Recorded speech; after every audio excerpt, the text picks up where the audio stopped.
Bom, ontem a gente ia falar com a Clarissa Oliveira, fazer um balanção no fim do dia, né? No fim da noite ali, o que, que a gente tinha de resoluções e definições.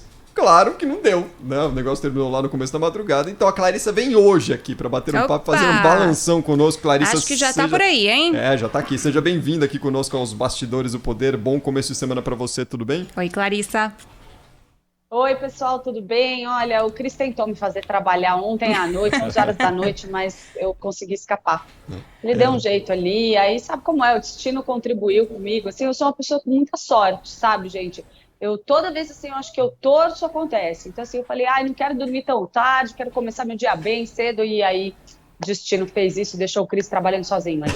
Ah, e eu até achei bom, porque aí você vem e tudo que você tinha preparado pra ontem, você ainda deve ter aprimorado pra essa nossa entrada de agora, ao vivo no Bastidores do Poder, né, Clarissa? Afinal de contas, eleições municipais são muito interessantes pra gente ver os desenhos da política brasileira, quem ganhou espaço, quem perdeu espaço. E teve um elemento muito interessante, que aliás alguns analistas políticos já estavam apontando isso, que foi o crescimento de alguns partidos do Centrão. Clarissa, traz aí a sua conta pra gente, como que você analisa a situação depois das eleições municipais que ainda não terminaram, né? É isso, Isabel. Eu acho que essa eleição traz alguns grandes ganhadores, na verdade, que são legendas como o DEM, que é um dos aliados de primeira hora aí do presidente Jair Bolsonaro, está como presidente desde o comecinho do governo.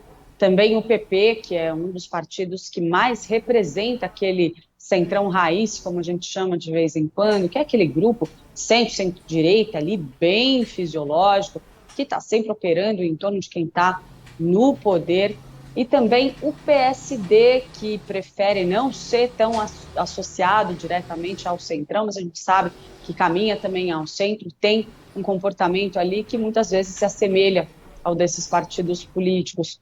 Essas legendas, junto com o MDB, que continua muito forte, embora tenha perdido espaço em prefeituras nessa eleição, acabam formando aí um grande bloco capaz, sim, de influenciar e muito toda a política nacional nos próximos anos, e essas legendas ganham ainda mais musculatura para interferir no processo eleitoral de 2022, gente. Olha, conversando aqui com o pessoal mais cedo lá no Band News, por exemplo, o pessoal me perguntava, olha, mas isso ajuda ou atrapalha o presidente Jair Bolsonaro? Porque, afinal de contas, a gente está falando de partidos que fazem parte da base aliada atualmente, né? Então, são partidos que se aproximaram do presidente Jair Bolsonaro. Então, em tese, é uma coisa boa para o presidente Jair Bolsonaro?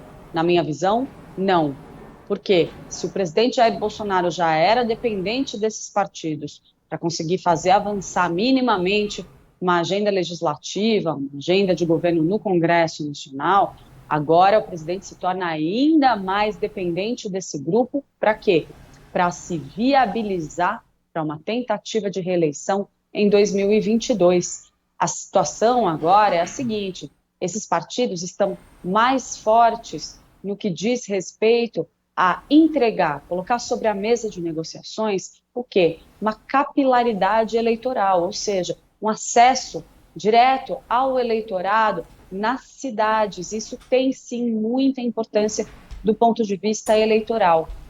Mais do que isso, como a gente já vinha observando ontem e hoje os números consolidados confirmaram ainda mais essa tendência, tudo indica que aquela polarização que gerou uma onda conservadora que levou o presidente Jair Bolsonaro ao poder se esgotou. A gente vê um movimento muito mais na direção do centro. Então, essas legendas podem sim começar a pensar em alçar voos maiores.